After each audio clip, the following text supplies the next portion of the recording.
মাধ্যমিক পরীক্ষার্থীদের জন্য আলোচনা হবে একটি গুরুত্বপূর্ণ মডেল কোশ্চেন অ্যান্সার পেপার। লক্ষ্য করো ইতিহাস বিষয়ে প্রথমেই ক বিভাগে তোমাদের 20টা এমসিকিউ থাকবে এবং প্রত্যেকটার উত্তর দিতে হবে, যার জন্য থাকবে 1 নাম্বার করে। প্রথম প্রশ্ন দেখো, একে দাগে বলেছে সংবাদ প্রভাকর পত্রিকার সম্পাদক ছিলেন ক দেবেন্দ্রনাথ ঠাকুর, খ বিপিনচন্দ্র পাল, গ ঈশ্বরচন্দ্র গুপ্ত এবং ঘ দ্বারকনাথ বিদ্যাভূষণ। তো এখানে যে 4টে উত্তর আছে, সঠিক উত্তর হবে অপশান গ অর্থাৎ ঈশ্বরচন্দ্র গুপ্ত। পরবর্তী প্রশ্নগুলোর প্রত্যেকটা এমসিকিউ আমি পড়ছি না, শুধুমাত্র সঠিক উত্তরটা তোমাদের জানিয়ে দিচ্ছি। 2 নম্বর প্রশ্ন বলেছে ভারতীয় ক্রিকেটের ইতিহাস সংক্রান্ত গ্রন্থ যেটা 22 ইয়ার্স অফ টু ফ্রিডম এর রচয়িতা হলেন। সঠিক উত্তর হচ্ছে অপশান ক অর্থাৎ বড়িয়া মজুমদার। পরবর্তী স্ত্রী শিক্ষা না হলে আমাদের পশু জন্ম ঘুচবে না, এ কথা কে বলেছিল? এর সঠিক উত্তর হচ্ছে অপশান ক অর্থাৎ স্বামী বিবেকানন্দ।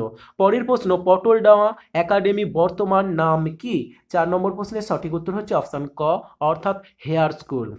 পরে বলেছে চুইয়ে পড়ার তত্ত্ব প্রচার করেন কে?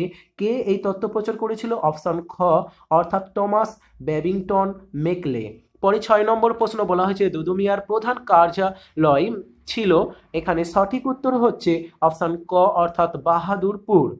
পরবর্তী প্রশ্ন তোমরা লক্ষ্য করো, পরে 7 নম্বর প্রশ্ন বলা হয়েছে ওয়াহাবি শব্দের অর্থ হলো, এখানে সঠিক উত্তর হচ্ছে অপশান ক নবজাগরণ। পরের প্রশ্ন আধুনিক ভারতীয় চিত্র রীতির জনক বলা হয়ে থাকে, অপশান খ অর্থাৎ অবনীন্দ্রনাথ ঠাকুর।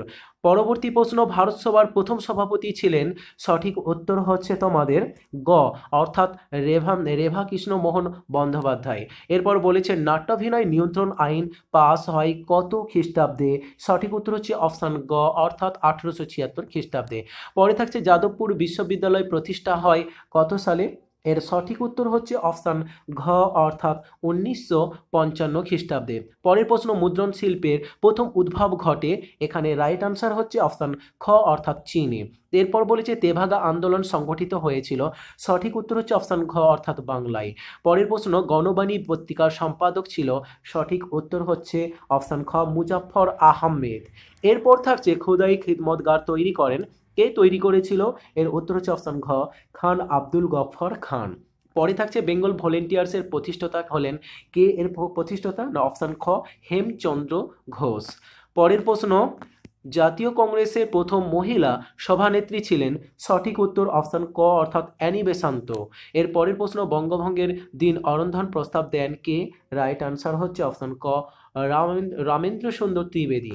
19 নম্বর প্রশ্ন দেশীয় রাজ্যটি গণভোটের মাধ্যমে ভারতীয় ইউনিয়নে অন্তর্ভুক্ত হয়, তার সঠিক উত্তর হচ্ছে অপশান গ জুনাগড়। পরের প্রশ্ন স্বাধীন ভারতের প্রথম ভারতীয় গভর্নর জেনারেল ছিলেন, সঠিক উত্তর অপশান গ অর্থাৎ চক্রবর্তী রাজা গোপালাচারী। এই যে মডেল কোশ্চেন পেপারটা বিশেষ করে তোমরা দেখবে 2, 4 ও 8 নম্বরের প্রশ্ন খুবই গুরুত্বপূর্ণ, তোমরা প্রত্যেকেই ভালো করে প্র্যাকটিস করবে। খ বিভাগে তোমাদের দেখো বলেছে নিচের প্রদত্ত প্রশ্নগুলির উত্তর দিতে হবে এবং প্রতিটি উপবিভাগ থেকে অন্ততপক্ষে একটা করে নিয়ে মোট 16টা তোমাদের প্রশ্নের উত্তর দিতে হবে, প্রত্যেকটার জন্য 1 নাম্বার করে থাকবে। প্রথম উপবিভাগ 2 এর 1, এখানে বলেছে একটি বাক্যে উত্তর দাও। প্রথম প্রশ্ন দেখতে পাচ্ছ বিদ্যুৎ সাহিনী সভা কে স্থাপন করেছিল? হিন্দু কলেজের বর্তমান নাম কি? অদ্ভুত লোকচিত্রটি কার আঁকা? মুথুলক্ষ্মী রেড্ডি কে ছিলেন? উপবিভাগ ঠিক। এবার যে উপবিভাগ আছে 2 এর 2, এখানে বলছে ঠিক বা ভুল নির্ণয় করতে হবে। প্রথম বাংলার সবাক চলচ্চিত্রের নাম হলো জামাই ষষ্ঠী। এরপর বলছে গোড়া উপন্যাসের মাধ্যমে ভারতে ধর্মনিরপেক্ষ জাতীয়তাবাদ স্ফুরণ ঘটে। পরের প্রশ্ন বলেছে 1923 খ্রিস্টাব্দে 1 মে বিখ্যাত বামপন্থী নেতা সিঙ্গারাভেলু চেট্টিয়ার ভারতে প্রথম মে দিবস পালন করে। পরে বলেছে গান্ধীজি ও ডক্টর আহমেদকর যৌথভাবে দলিত আন্দোলন করেছিল। এর পরের উপবিভাগ কস্তম্ভ খস্তম্ভ আছে, তোমরা এখানে দেখতে পাচ্ছ লক্ষ্মীর ভান্ডার, বালাঘাট যুদ্ধ, জগদীশ চন্দ্র বসু, সত্যশোধক সমাজ। পরে ডান দিকে আছে সৈয়দ আহমেদ, সরলা দেবী চৌধুরানী, জ্যোতিরাও ফুলে, বসু বিজ্ঞান। তোমরা যে এই মডেল কোশ্চেন পেপারে যেমনটা দেখতে পাচ্ছ প্রশ্নের পরিকাঠামো, তোমাদের যে বোর্ডের পরীক্ষা হবে সেখানে প্রশ্নের পরিকাঠামো ঠিক এরকমই হবে, অর্থাৎ প্রশ্নপত্রে তোমাদের ক বিভাগ খ বিভাগ থাকবে। তো এগুলো একটু ভালো করে তোমরা উত্তর দেওয়ার চেষ্টা করবে। পরবর্তী উপবিভাগ দেখো এখানে বলেছে যে প্রদত্ত ভারতবর্ষের রেখা মানচিত্রে নিম্নলিখিত স্থানগুলি চিহ্নিত করতে হবে। এখানে দেওয়া আছে রামকৃষ্ণ মিশনের যে অঞ্চল গড়ে উঠেছে, চুয়ার বিদ্রোহের এলাকা, সুরাট এবং দেশীয় রাজ্য হায়দ্রাবাদ। পরের উপবিভাগে দেখো বিবৃতি এবং সঠিক ব্যাখ্যা চেয়েছে। প্রথম বিবৃতি আছে মুন্ডারা বিরসা মুন্ডাকে ধরতি আবা বলতো, তার সঠিক ব্যাখ্যা এখানে কোনটা হবে? 1, 2, 3 করে ব্যাখ্যা আছে এবং ব্যাখ্যাগুলো তোমরা দেখতে পাচ্ছ, আমি পড়ছি না, তোমরা একটু দেখে নেবে। পরবর্তী বিবৃতি বলেছে আধুনিক ব্যঙ্গচিত্র শিল্পী ছিলেন গগনেন্দ্রনাথ ঠাকুর, তার সঠিক ব্যাখ্যাটা তোমাদের এখানে নির্ণয় করতে হবে। পরবর্তী বিবৃতি দেখো 19 শতকের দ্বিতীয়ার্ধে ছাপাখানাগুলির ব্যবসায়িক উদ্যোগ বৃদ্ধি পায়, তা ব্যাখ্যা কোনটা সঠিক হবে দেখতে পাচ্ছ। পরের বলেছে বিবৃতি যে গ্রামাঞ্চলে স্বদেশী বা বয়কট আন্দোলনের স্থায়িত্ব লাভ করেনি, তার কেন করে না, তার সঠিক বিবৃতি ব্যাখ্যা কোনটা হতে পারে। এরপরে দেখো পরবর্তী বিভাগ যেটা গ, এখানে বলেছে 2টি অথবা 3টি বাক্যে উত্তর লিখতে হবে, যে কোনো 11টি প্রশ্নের প্রত্যেকটার জন্য থাকছে 2 নাম্বার করে। ইতিহাস চর্চা কাকে বলে? ফটোগ্রাফি কিভাবে নিরপেক্ষ ইতিহাস রচনা করতে পারে? এরপর বলছে ফোর্ট উইলিয়াম কলেজ কেন প্রতিষ্ঠিত হয়েছিল? তারপর বলছে অ্যাডামের রিপোর্ট কি? চুয়ার বিদ্রোহকে চুয়ার বিপ্লব বললে কেন ভুল হবে? কেনারাম বেচারাম কি? নানা সাহেব কেন বিখ্যাত? গোড়া উপন্যাসে গোড়ার সর্বশেষ কি উপলব্ধি হয়? পরবর্তী প্রশ্ন বাংলার মুদ্রণ ও প্রকাশনায় ঈশ্বরচন্দ্র বিদ্যাসাগরের ভূমিকা লেখো। এরপর বলেছে বাংলার মুদ্রণের ইতিহাসে বটতলা প্রকাশনার গুরুত্ব কি? পরে বলেছে বারদৌলি সত্যাগ্রহ আন্দোলন কেন হয়েছিল? জাতীয় কংগ্রেস কবে কোথায় পূর্ণ স্বাধীনতার ডাক দিয়েছিল? রশিদ আলী দিবস কেন পালিত হয়? দেশবন্ধু এবং এ দেশপ্রিয় নামে কারা পরিচিত? উদ্বাস্তু কাদের বলা হয়? পত্তি শ্রীরামালু কে ছিলেন? তো এই খ বিভাগে তোমাদের গ বিভাগে তোমাদের মোট 16টা প্রশ্ন থাকবে, 2 নম্বরের যে কোনো 11টা প্রশ্নের উত্তর দিতে হবে। পরবর্তী বিভাগ যেটা ঘ বিভাগ, এখানে প্রত্যেকটা প্রশ্নের উত্তরের জন্য থাকবে 4 নাম্বার করে।